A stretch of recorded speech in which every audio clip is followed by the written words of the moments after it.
Everyone, I welcome you all in this online platform by Alliance IAS Academy, where we discuss the current affairs of 2021 through MCQs.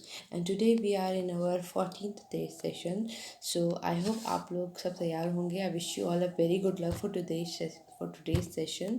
So let's start with our very first question. Question number 1. So which among of the following is not a warm wind? आपको बताना है कि कौन में से इनमें से कौन सी warm wind नहीं है. So first is Chinook, second is Sirocco, third is Brick Builder, fourth is Mistral. Geography based question है. इस तरीके के क्वेश्चन काफ़ी देखे जाते हैं, तो देखते हैं इसका आंसर क्या है.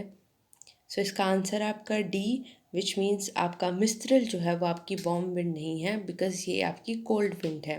तो अब अगर हम यहाँ पे ध्यान दें तो जिस तरीके से ये आपकी विंड्स बनी है तो बहुत इंपॉर्टेंट हो जाता है कि कौन से विंड की लोकेशन कहाँ पे है. फॉर एग्जांपल ये आपका शिनूक इधर पे हो गया, सिरोको आपका या इस तरफ हो गया आपका. ओके, फिर then here is your mistral और यहाँ पे आपकी ब्रेक फिल्डर हो गई. तो ये तो वो है जो हमारी क्वेश्चन में थी. अदर देन दिस और भी जो विंड्स हैं वो आपके लिए इंपॉर्टेंट हो जाती हैं. कई इसमें हैं, कई इसमें नहीं है. फॉर एग्जांपल बोरा हो गई आपकी, फोहन हो गई.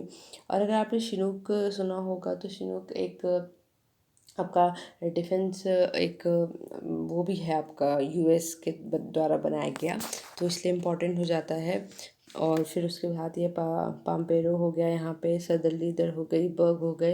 तो ये सब आपकी विंड जो हैं ये बहुत इंपॉर्टेंट हो जाती हैं. ऑल्दो यहाँ पे इन्होंने ये नहीं बताया कि कौन सी वार्म है कौन सी कोल्ड है, बट आपको पहले लोकेशन इंपॉर्टेंट हो जाती है. दूसरी विंड्स की डायरेक्शन अगर आपको पता है तो काफ़ी हद तक हम ये भी बता कर सकते हैं कि कौन सी वार्म होगी कौन सी कोल्ड होगी. For example towards the equator है कोई, कोई आउटवर्ड, कोई टुवर्ड्स द इक्वेटर है, कोई अगेंस्ट द इक्वेटर है. तो इस तरीके से हम इसको चेक कर सकते हैं. सो इसके साथ ही अब अगर हम देखें तो कौन सी विंड है, तो ये हो गई आपकी वार्म विंड्स, ये हो गई आपकी कोल्ड विंड्स. सो आपकी जो शिनूक है ये रही आपकी वार्म विंड, आपकी सिरोको वार्म विंड है, ब्रिकफील्ड भी आपकी वार्म विंड है. लेकिन मिस्ट्रल आपकी ये कोल्ड विंड है. जैसे हमने देखा था बोरा हो गई, ओके, पैम्पेरो हो गई, ये भी आपकी कोल्ड विंड्स में कंसिडर करी जाएंगी. अदर देन दीज बहुत सारी और विंड्स हैं जो कि आपकी कोल्ड विंड्स में कंसिडर करी जाती हैं, कई ऐसी जो वार्म विंड्स में कंसिडर करी जाती हैं. तो एक बार आप उसको अच्छे से रिवाइज करके रख सकते हैं. सो इसके साथ ही हम अपने नेक्स्ट क्वेश्चन की तरफ बढ़ते हैं. So which among of the following slash are correct regarding the GST. तो आपको जीएसटी के बारे में करेक्ट स्टेटमेंट बताना है. So GST is applicable on supply of goods और services as against the old concept on the manufacture of the goods or on the sales of the goods or on the provision of services. GST is based on the principle of destination based consumption taxation as against the principle of origin based taxation. तो आपके options हैं A only, B only, both या none. Basically GST की application based question पूछा गया है ये. तो देखते हैं इसका आंसर क्या होगा. अगर आप लोगों ने जीएसटी कवर किया होगा अपने इकोनॉमिक्स के सेक्शन में तो फिर आप लोगों के लिए यह क्वेश्चन थोड़ा इजी हो जाता है, क्योंकि काफ़ी डायरेक्ट क्वेश्चन है बना है ये. तो इसका आंसर है आपका बोथ, विच मीन्स आपके दोनों स्टेटमेंट बिल्कुल सही हैं. सो एक एक करके देखते हैं. पहला स्टेटमेंट जो है GST is applicable on supply side of good, absolutely correct, क्योंकि जो आपका ओल्ड कॉन्सेप्ट था जिसमें मैन्युफैक्चरर जो होता था वो यहाँ पे आपका पे करता था. तो GST is not based on that. GST आपका सप्लाई साइड पे है, जो कंज्यूम करेगा यहाँ पे वो पे करेगा. दूसरा यहाँ पे जीएसटी आपका डेस्टिनेशन बेस्ड टैक्सेशन है, वही जो इसने ऊपर बोला उसी को नीचे और एक्सप्लेन करा है. क्योंकि जहाँ पे जो गुड्स है या फिर जहाँ पे जो सर्विसेज है वो जहाँ जा रही हैं, जिस डेस्टिनेशन पे वो जा रही हैं, वहाँ पे जो होगा टैक्स पेयर वहाँ पे बैठेगा, ना कि वहाँ पे जहाँ पे आपका ओरिजिन हो रहा है. तो इसीलिए आपका ये दोनों स्टेटमेंट करेक्ट हो जाते हैं. तो जीएसटी की अगर हम बात करें तो जीएसटी आपका एक वैल्यू एडेड टैक्स है जो कि गुड्स और सर्विसेज पे लगता है. ओके, दूसरा इम्पॉर्टेंट इसमें ये हो जाता है जीएसटी को आपका कंज्यूमर पे करता है. ओके, तीसरा इसमें इम्पॉर्टेंट ये हो जाता है कि जीएसटी जो लाया गया था वो 101 अमेंडमेंट एक्ट 2016 के थ्रू लाया गया था. ओके, और फिर इसके साथ ही अगर हम देखें तो हमारे कॉन्स्टिट्यूशन में जो इंसर्ट किया गया तो आर्टिकल 279A, जहाँ पे ये बोला गया कि जो जीएसटी काउंसिल होगा उसे प्रेसिडेंट बनाएगा और इसका जो चेयरमैन होगा वो आपका फाइनेंस यूनियन फाइनेंस मिनिस्टर इसका चेयरमैन होगा। अब यहाँ पे इम्पॉर्टेंट हो जाता है कि जीएसटी काउंसिल में आपका स्टेट्स का रिप्रेजेंटेशन भी है और यहाँ पे जो आपका वोटिंग पावर्स हैं उसमें आप देख सकते हैं कि जो स्टेट है उसको कहीं ज़्यादा पावर दी गई है इन कंपैरिजन टू सेंटर, क्योंकि 2/3 ऑफ द जो वोटिंग है वो आपको स्टेट को दिया गया है और 1/3 आपका सेंटर को दिया गया है। तो इसलिए इम्पोर्टेंट हो जाता है जीएसटी। अगर इसके बारे में हम और थोड़ा डिटेल में बात करें तो जीएसटी आपका दो तरीके से इसमें लगता है, एक सेंटर जो लगाता है, दूसरा स्टेट जो आपका लगाता है। तो जो आपका सेंटर लगाएगा, ओके, तो वो जो जीएसटी होता है वो आपका, उसे हम CGST कहते हैं और जो स्टेट लगाते हैं उसे हम SGST कहते हैं, जैसे कि अपने उसके साथ डिफाइन ही कर रहे हैं, सेंट्रल जीएसटी या फिर स्टेट जीएसटी। दूसरा यहाँ पे अगर आपका स्टेट्स के बीच में आपका ट्रेड हो रहा है और फिर उसमें जो टैक्सेशन होगा तो उसे integrated goods and services tax कहेंगे। ओके, तो ये उसे इंटर स्टेट सप्लाईज जब होंगी तो यहाँ पे आपका integrated goods and service tax लगेगा। ये इंपॉर्टेंट हो जाता है। ओके, और इसकी जो रेट्स हैं, इनकी रिकमेंडेशन आपका जो जीएसटी काउंसिल बनी है आर्टिकल 279A के अंडर, वो आपका यहाँ पे रिकमेंडेशन देती है। तो यहाँ पे ये इसलिए इम्पॉर्टेंट हो जाता है। जीएसटी आपका बहुत इंपॉर्टेंट टॉपिक है। आज हमने जो कवर किया है ये इसका थोड़ा इसका जो कंपोजिशन था उसके बेस था।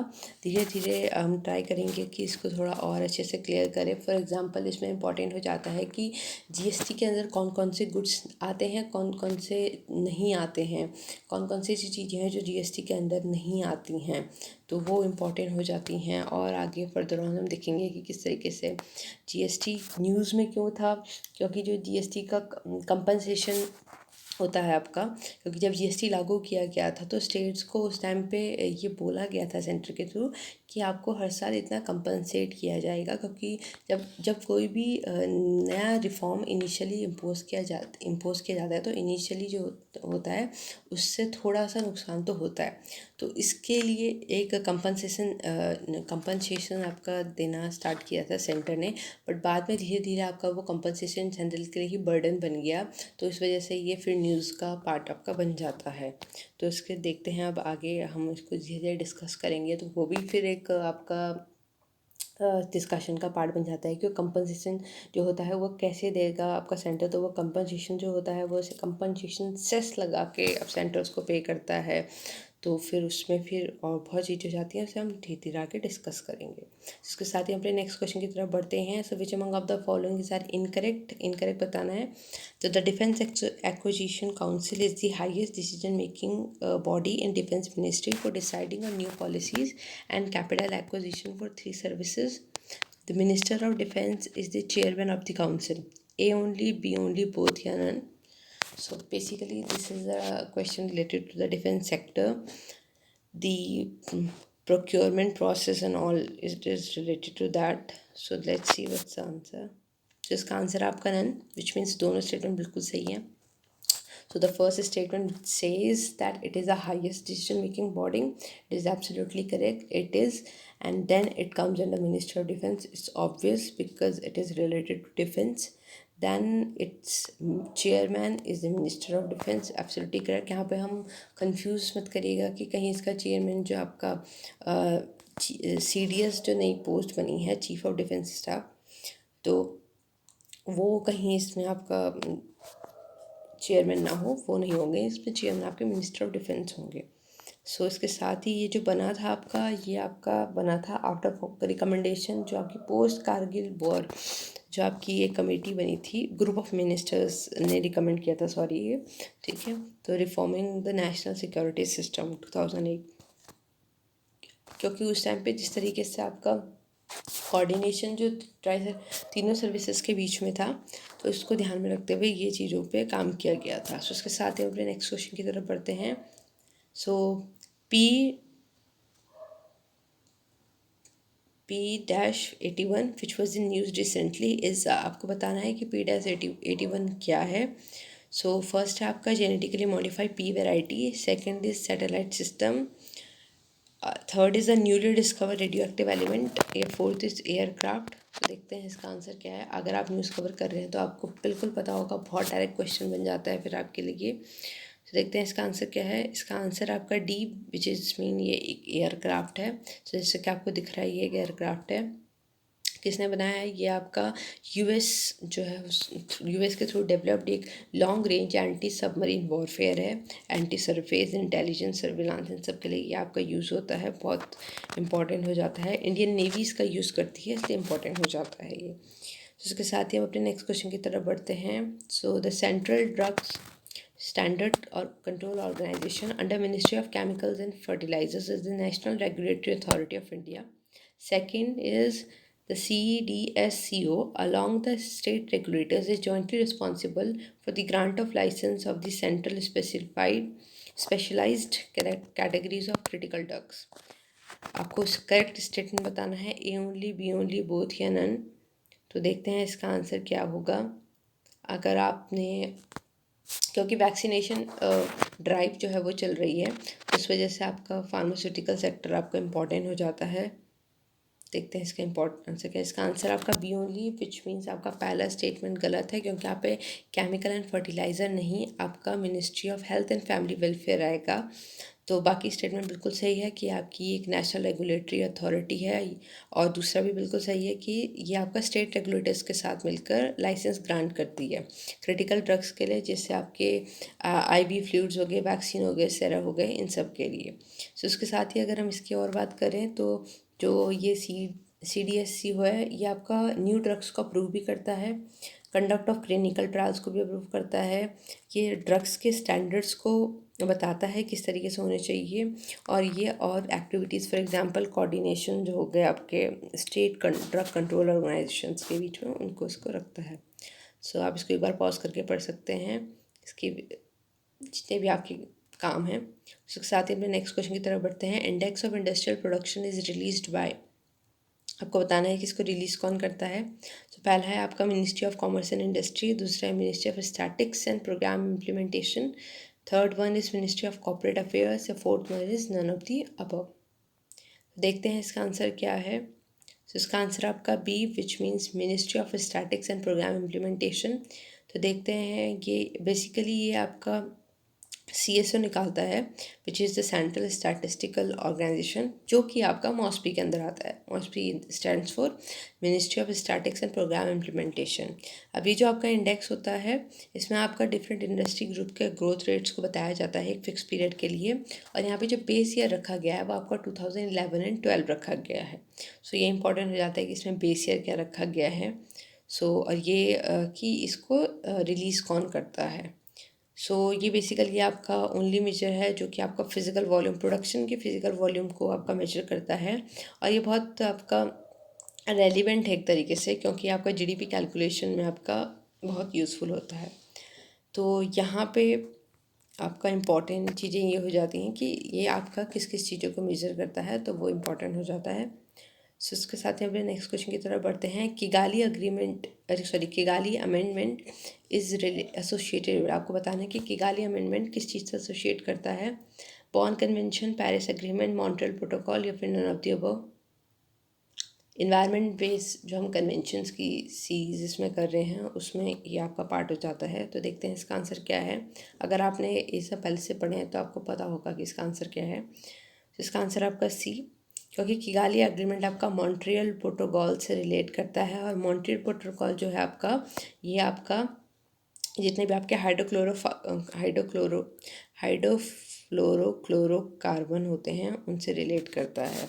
तो बेसिकली यहाँ पे आपका जो किगाली एग्रीमेंट है, अमेंडमेंट है सॉरी, ये आपका 8th अमेंडमेंट है जो कि मॉन्ट्रियल प्रोटोकॉल में किया गया था। ओके, और इसमें ही आप, और किगाली जो है बेसिकली एक जगह है रवांडा में, और 2016 में आपका ये अमेंडमेंट किया गया था। तो यहाँ पे इन्होंने ये एक्सपेक्ट किया था कंट्रीज से कि वो अपने हाइड्रोफ्लोरोकार्बन्स जो होंगे उसके मैन्युफैक्चरिंग और यूजेस को 80 to 85% कम करेंगे, और यहाँ पे बेस लाइन रखी गई है 2045, ये इंपॉर्टेंट हो जाता है इन कंट्रीज़ के लिए। उसके साथ ही हम अपने 8th क्वेश्चन की तरफ बढ़ते हैं। शिकतकर कमेटी इज़ रिलेटेड टू, आपको बताना है कि शिकतकर कमेटी किस चीज़ से रिलेट करती है। ए है आपका doubling the farmers income, B है डिफेंस एक्सपेंडिचर, सी है यूनिवर्सल बैंक्स, या D none of the above. देखते हैं इसका आंसर क्या है। सो इसका आंसर है B which is defence expenditure.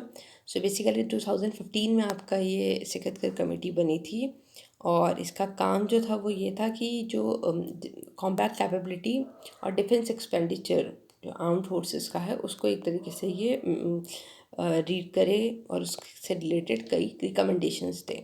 सो इसीलिए ये कमेटी आपकी इम्पोर्टेंट हो जाती है और इसी कमेटी की one of the main recommendations में आपका CDS जो पोस्ट है वो भी इन्हीं की रिकमेंडेशंस में से एक है, जहाँ तक मैं याद कर पा रही हूँ, if I am not wrong. So इसके साथ ही हम नेक्स्ट क्वेश्चन की तरफ बढ़ते हैं। सो वज्र प्रहार is a military exercise between, आपको बताना है किसके बीच में ये मिलिट्री एक्सरसाइज होती है। India US, India Japan, sorry India US, India France, India Japan, India Nepal. So देखते हैं इसका आंसर क्या है। मिलिट्री एक्सरसाइज बहुत इंपॉर्टेंट होती हैं, तो इसका आंसर है ए विच मीन्स इंडिया USA। सो इसके साथ ही हम नेक्स्ट क्वेश्चन की तरफ बढ़ते हैं। Xylophis deepaki which was in news recently is a, तो क्या है ये आपको बताना है। Variety of wheat, species of cat, endemic flora, species of snake. So देखते हैं इसका आंसर क्या है। इसका आंसर है डी विच इज़ मीन ये स्नेक की स्पीशीज़ है जो कि आपके भी तमिलनाडु में डिस्कवर करी गई है। बहुत छोटा ये 20 सेंटीमीटर का स्नेक यहाँ पे मिला है और एक इंडियन हैपेटोलॉजिस्ट दीपक वीरप्पन जो हैं उनको ऑनर करने के लिए इनका नाम दीपाकी रखा गया है। और क्योंकि ये आपका एक सब फैमिली ज़ाइलोफिने से रिलेट करता है इसीलिए इसका नाम ये रखा गया है। वुड स्नेक बेसिकली हार्मलेस होते हैं, यहाँ पे वो बता रहा है कि वुड स्नेक की फैमिली से रिलेट करता है, तो इसलिए इम्पोर्टेंट हो जाता है। सो इसके साथ ही हम अपने आज के सेशन के एंड पे पहुँचते हैं। तो आई होप आप लोगों ने अच्छे से स्कोर किया होगा, अच्छे से मॉनिटर किया होगा। So thank you guys, thank you for listening, thank you for attempting the question. See you later, stay home, stay safe, stay healthy. Thank you so much.